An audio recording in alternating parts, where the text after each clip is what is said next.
Ethan Carver thought the ocean was his second home. Alongside his sister Lily and their friend Marcus, he rented a small boat to escape the noise of the shore. But within hours of drifting into open water, they realized the sea wasn't empty. Something vast moved beneath them, patient and hungry, watching their every breath. By the time they understood what it was, the horizon had already vanished, and the water around them was no longer just water, it was a mouth waiting to close. The ocean has always pulled at me, like it holds secrets no one else can hear. That summer, though it felt different, I could taste it in the air before we even set out on the water. The salt was heavier, the wind sharp and metallic on my tongue, almost like the sea itself was bleeding into the breeze. I told myself it was just nerves, but when I looked out at the endless horizon, the water didn't look right. It wasn't the shimmering blue I knew. It was darker, duller, stretching out in a lifeless shade of gray-green, swallowing the sun. I should have said something. I should have trusted the twist in my gut, but I didn't. I followed my friends onto the rented boat, and I laughed at their jokes like nothing was wrong. The engine roared, cutting across the stillness. But even that sound felt too loud, like we were disturbing something ancient that wanted to stay buried.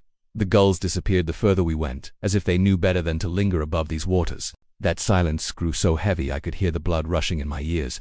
I leaned against the railing, watching the foam break away as the boat carved across the waves. For a moment I thought I saw movement below, something huge, gliding with ease beneath us. I blinked, squinted into the water, but it was gone. Just shadows, just my imagination. That's what I told myself, though the pounding in my chest disagreed. When the engine finally cut off, the quiet was almost unbearable. We were alone in the middle of nowhere, the horizon blurred in mist, the water around us eerily calm. I stayed on deck while the others stripped down and leapt over the side. Their laughter and splashes should have been comforting, but they weren't. They sounded far away, distorted, like voices drifting through a dream. The ripples spread out and vanished too quickly, like the ocean was swallowing their fun whole. I kept staring at the surface, watching the light dance across it, but it didn't feel like water anymore. It looked like glass stretched thin, ready to crack and reveal something underneath. I leaned closer, and my reflection wavered. For a heartbeat, it wasn't my face staring back, it was something else. Pale, hollow-eyed, a grin stretched too wide, lined with teeth far too many to belong to anything human. I stumbled back, heart thundering, but when I looked again, it was just me, pale and shaken. I wanted to call out, to tell the others to get out of the water, but the words wouldn't come. My throat felt closed, like the ocean had reached inside me and tightened its grip. I tried to laugh at myself, to brush it off as sunstroke or nerves. I sat down, gripping the warm wood of the boat, grounding myself in something solid. Yet the sensation of being watched didn't leave me, it only grew stronger. My eyes were drawn back to the water again and again, even when I tried to look away. That was when I saw it. Not a reflection, not a trick, a shadow. It drifted slowly beneath the surface, impossibly wide, stretching longer than the boat itself. My stomach dropped as I realized it wasn't moving like a school of fish, it was one shape, one enormous body gliding with unnatural grace. The laughter around me went quiet for a moment, replaced by the sound of water lapping gently against the hull. I leaned over the edge, my breath caught in my throat, my fingers digging into the railing. My eyes searched for that shape, needing proof that I hadn't lost my mind. Then, it appeared again, closer this time. A fin broke the surface for only a second, too long, too high, then slipped beneath without a sound. My chest tightened. Sharks. I told myself it was just a shark, but even as the thought crossed my mind, I knew it wasn't right. No shark was that size. No shark moved that slowly, deliberately, like it wanted me to notice. The water stilled again, glassy and calm. The sun beat down, but I felt cold, a shiver spreading through my bones. Then I saw it, a flash beneath the surface, white jagged teeth. Not just one row, but layers upon layers, curved in a monstrous grin that stretched far too wide for the shadows around it. It didn't break the surface, didn't lunge, didn't even move. It just waited there, grinning up at me. I staggered back, unable to scream, my heart hammering so hard I thought it would burst. My friend still splashed nearby, unaware, laughing in the silence of that endless gray sea. And all I could do was stand there, frozen, staring into the water, knowing with absolute certainty that the ocean wasn't empty.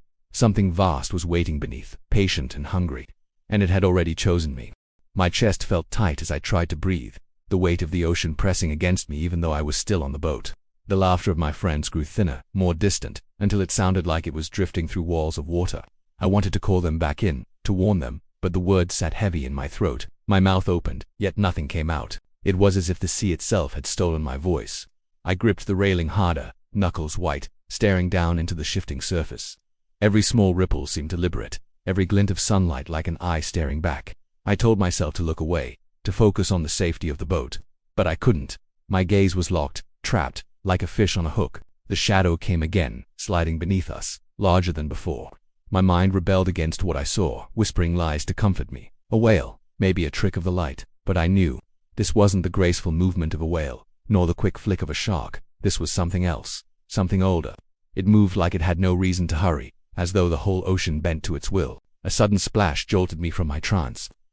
One of my friends climbed back onto the boat, dripping, smiling, alive. Relief should have washed over me, but it didn't.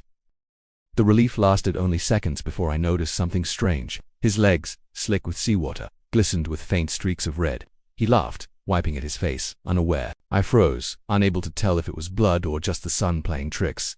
I blinked, and the streaks were gone, but the unease didn't leave me. My skin crawled with the certainty that the ocean had marked him in some way, touched him with invisible hands. The water suddenly grew still again, unnaturally still. No more splashing, no more laughter.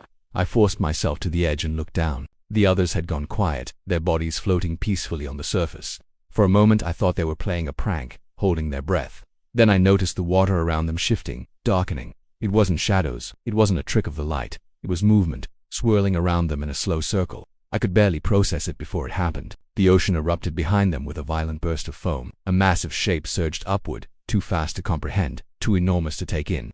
I didn't see a full body, just the split-second glimpse of a mouth, a cavern lined with teeth the size of knives. One of my friends vanished in that instant, dragged under without a scream. The water crashed back down, spraying against the boat, rocking it violently. My body went numb, my ears rang. The others screamed now, thrashing toward the ladder, their laughter replaced by shrieks of terror. I staggered back, trembling, but I couldn't look away. The sea churned red where it had taken him. It spread slowly, too thick, too heavy.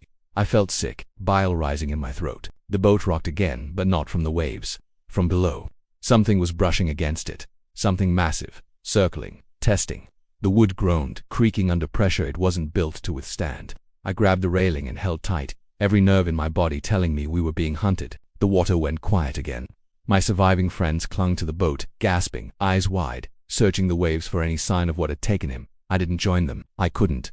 My eyes were fixed on the blood spreading wider, staining the sea like spilled ink. There was no thrashing beneath, no desperate struggle, no body rising back to the surface. Just silence, just Reed. The ocean had claimed him, and it wasn't finished. I leaned over again, trembling, and my heart nearly stopped. Just beneath the surface, framed by the crimson haze, I saw it waiting. Not fully, not clear, but enough. The pale shimmer of its jaw, jagged with too many teeth, and eyes like black mirrors reflecting nothing but hunger. It didn't move. It didn't need to. It was patient, confident, certain that it would take more. The others whispered in fear, clinging to each other, but their voices barely reached me. I was locked in that silent stare with the thing beneath us, unable to break free.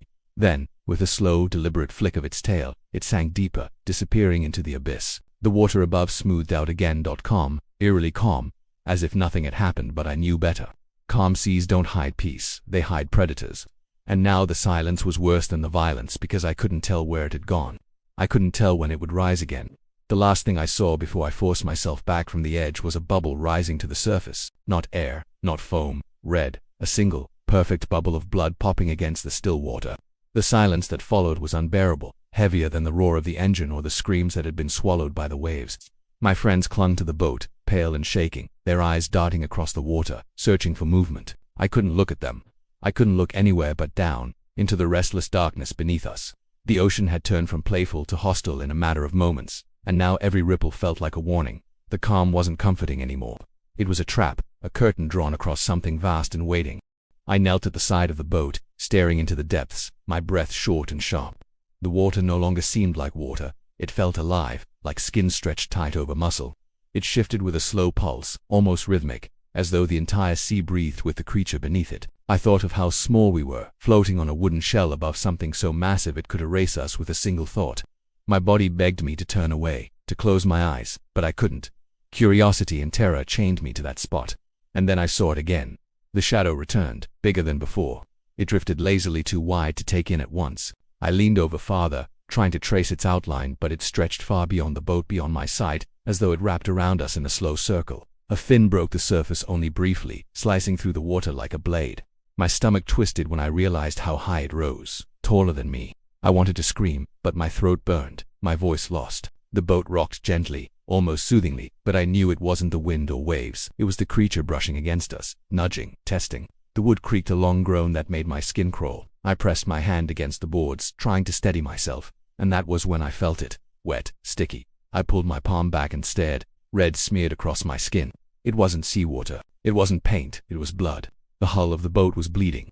I scrambled backward, heart racing, but the others didn't seem to notice. They were too busy clutching the sides, too busy staring into the horizon as though the shore might magically appear. I couldn't tell them what I had seen. I couldn't even process it myself. The boat was leaking blood, not water, and I couldn't stop imagining where it came from. My thoughts twisted. Was it from the creature? From the friend it had taken? Or was the boat itself alive, part of whatever nightmare had pulled us into this place? The bleeding spread. Small rivulets ran down into the water, staining it darker, pulling slow spirals that seemed to attract the shadow beneath. The creature circled faster now, and with each pass, the boat shuddered, dipping lower. I thought of stepping back, of hiding, but hiding from the ocean was impossible. It was everywhere, endless. I closed my eyes for a moment, desperate for relief. But that was a mistake. Images exploded behind my eyelids, flashes of things I had never seen. A coastline drenched in black water, ships splintered like toys, entire villages swallowed whole, and through it all, the same endless grin of teeth stretching into eternity. My breath came in sharp gasps, my body drenched in sweat, yet I felt colder than I ever had in my life. When I forced my eyes open again, the world looked different. The sky seemed closer, heavy, almost pressing down against the sea. The horizon curved unnaturally as though we were sinking into a bowl rather than floating on an open expanse. My stomach churned. We weren't just lost at sea, we were somewhere else. Somewhere we weren't supposed to be. The others began to whisper among themselves, but their voices barely reached me. All I could hear was the sound of the water lapping softly against the hull, steady and deliberate, like the heartbeat of something colossal. I leaned over one last time, against my better judgment, and that was when I saw its eye. It was vast, larger than my body, glowing faintly in the dark water. It didn't blink. It didn't move. It just stared, unbroken, reflecting my own terrified face back at me. My breath hitched. I felt exposed, fragile, nothing more than prey caught in the gaze of a predator older than time. I tore my eyes away, shaking violently, but the image was burned into my mind. I pressed myself against the center of the boat, trembling, unable to stop imagining that I, watching from below, my hands wouldn't stop shaking, my heartbeat wouldn't slow, and the taste of iron filled my mouth. I looked down, thinking I had bitten my tongue, but my lips were clean. The blood wasn't inside me, it was dripping from above. A crimson drop slid down from the sky and landed on my arm. The first drop of blood on my arm stunned me into silence. It was warm, fresh, and real, not a hallucination conjured by my trembling mind. I tilted my head upward, expecting to see nothing but the pale, heavy sky. Instead, I saw thin streaks of red, dripping downward as if the sky itself had split open and was bleeding into the sea. My stomach twisted. The others hadn't noticed. They were still huddled near the railing, their faces pale, their breaths shallow, waiting for the water to erupt again. I wanted to scream, to point at the impossible sight above us, but the words turned to ash in my throat. More drops fell, peppering the deck, spreading in thin rivulets that snaked toward the center of the boat. The planks absorbed the liquid like thirsty wood, darkening in patches, pulsing faintly as though the boat itself was feeding on it. The smell filled my lungs metallic, suffocating, so thick it burned the back of my throat. My vision blurred, and for a moment, I thought I saw veins threading through the deck, pulsing with the rhythm of a heartbeat that wasn't mine. The ocean below grew restless again, waves swelling without wind, slapping hard against the sides of the boat. I pressed my hands against the boards, hoping to feel steady, but the surface beneath my palms was warm, almost feverish. The wood throbbed, as though it had a pulse, as though the entire vessel was alive and connected to the thing below. My chest tightened. We weren't sitting in a boat anymore. We were trapped on a feeding ground. The blood above thickened, falling in heavier drops, pattering against the surface of the sea. Each time it touched the water, the ocean hissed, bubbles rising briefly before bursting in silence. The shadows beneath stirred with more urgency. I felt it circling faster, its enormous body brushing against the hull with each pass. The sound was unbearable, deep groan of wood straining, bending, as if the boat was about to be split in half. I closed my eyes again, but the visions came back stronger. Not flashes this time, full scenes. I was standing on a rocky shore, the sky split open just as it was now, raining blood into the ocean. Bodies lay sprawled on the beach, faces bloated and lifeless, eyes wide with terror. Their skin shimmered with salt, torn open in places that looked too clean, too precise. And then I saw it again, rising from the depths, a mouth that stretched across the horizon, swallowing the sun. Its teeth weren't just bone, they were monuments, jagged towers gleaming white, taller than lighthouses, and I knew I was seeing not the future or the past, but a truth that had always existed. When I snapped back into myself, the sky above was completely red. My friends had noticed now, pointing upward, their voices high and panicked. Their terror echoed through me, but it was too late. The boat rocked violently harder than before, and we all staggered to the deck. The sea was alive with movement. I couldn't see the whole thing, but I felt it rising, pressing against us from below, lifting the boat as though we were weightless. For the first time I lost my balance and slipped against the rail. My head tilted over the side, and what I saw stole the air from my lungs. The eye was back, closer this time, unblinking and endless. It wasn't just watching, it was pulling. I felt my thoughts slide toward it, memories unraveling, replaced by static whispers I couldn't understand. My fingers clenched the railing, but they didn't feel like mine anymore.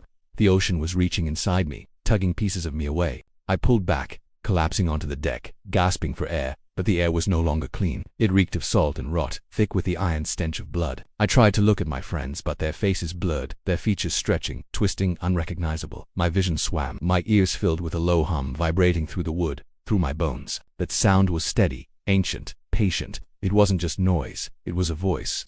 The sea was speaking, and though I couldn't understand the words, I knew what they meant. The sky darkened until no trace of the sun remained. The horizon dissolved, leaving only a black sea beneath a blood-red ceiling. I stumbled to my feet, desperate to find something solid, something real, but when I blinked, the boat was gone. I was floating in open water, my legs kicking helplessly, my arms heavy as stone. The others were gone too. No voices, no splashes, just me, alone in an endless bleeding ocean. And beneath me, the shadow grew larger, stretching out in every direction, swallowing the world. Something massive was rising, pushing me higher, as though it wanted me to see its full shape. The hum grew louder, deeper, until I felt it inside my skull, rattling my teeth, making my vision blur. My heart hammered, but I couldn't breathe. I tilted my head down, and the last thing I saw before the waves closed around me was its mouth opening, wide enough to swallow the sea itself. The water pulled me under. The ocean swallowed me whole in silence.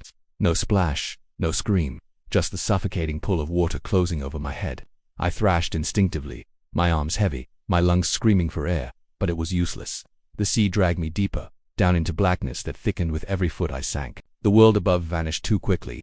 The faint light of the surface reduced to a dim smear that slipped farther and farther away. Panic clawed at my chest, but worse than the drowning was the certainty that I wasn't alone. Something vast moved around me, unseen yet undeniable, stirring the water with currents that felt deliberate, purposeful, like hands guiding me where they wanted me to go. I forced my eyes open despite the sting of salt, and that was when I saw it. The darkness wasn't empty. Shapes writhed within its shadows of creatures too distorted to name, twisting as if suspended in the water, some with limbs too long, others with mouths too wide. They didn't move toward me, but I felt them watching, waiting, their bodies dissolving into the gloom whenever I tried to focus on them. My pulse thundered in my ears. The further I sank, the more the ocean revealed. Below me, impossibly far yet terrifyingly close, glowed a faint light, not warm, not welcoming. Cold and alien, like a lantern hung in a cave where no human had ever been. The light grew larger as I descended, and slowly, I realized it wasn't a lantern, it was an eye. The same colossal eye I had glimpsed from the boat, now so close it filled my entire vision. Its pupil dilated and contracted like it was breathing, and with each pulse the water shivered through me. My limbs refused to obey me anymore. I was caught, suspended, like a puppet on invisible strings. The eye pulled me closer, not with current or touch but with something far worse. I felt my thoughts unraveling, my memories slipping away. Faces I knew blurred into nothing, names dissolved from my mind, even the sound of my own voice faded. The sea wasn't just drowning me, it was erasing me. I tried to cling to one thought, one word, anything that would keep me tethered to myself, but everything slipped through my fingers like sand. All that remained was fear. The mouth came next. It rose beneath me with a slow inevitability, vast and endless, teeth gleaming faintly in the dim light. They weren't just teeth. They were monuments, towers carved from bone, stretching upward in jagged rows that disappeared into the abyss. The size of it made no sense. Its jaws could have swallowed mountains, continents, the entire ocean itself. And yet, it was opening for me, one insignificant body drifting helplessly into the maw of eternity. The hum grew louder, a vibration deep enough to shake my bones apart. It wasn't sound anymore, it was meaning. A voice older than language, speaking directly into me. I couldn't understand the words, but I knew the intent. Hunger, patience, eternity. It had waited for me, not just today, not just on this boat, but always. The sea had been its disguise, its veil, and I had stumbled too close, careless, curious, prey. The water around me thickened, turning red again, though I couldn't tell if it was from the bleeding sky above or from the creature itself. It coated my skin, heavy and warm, sinking into my pores, making me part of it. My body weakened, my mind flickered like a dying flame. I thought this would be the end, swallowed by something so vast it could never be remembered, but then I realized the truth. This wasn't the end, it was a beginning. I saw visions again, clearer than ever before. Shores collapsing into the sea. Cities swallowed in silence. Entire generations erased without a trace. No one remembered because the ocean had taken those memories away. That was its true hunger, not flesh, but memory, identity, history. It fed on the world's forgetting, and now it would feed on mine.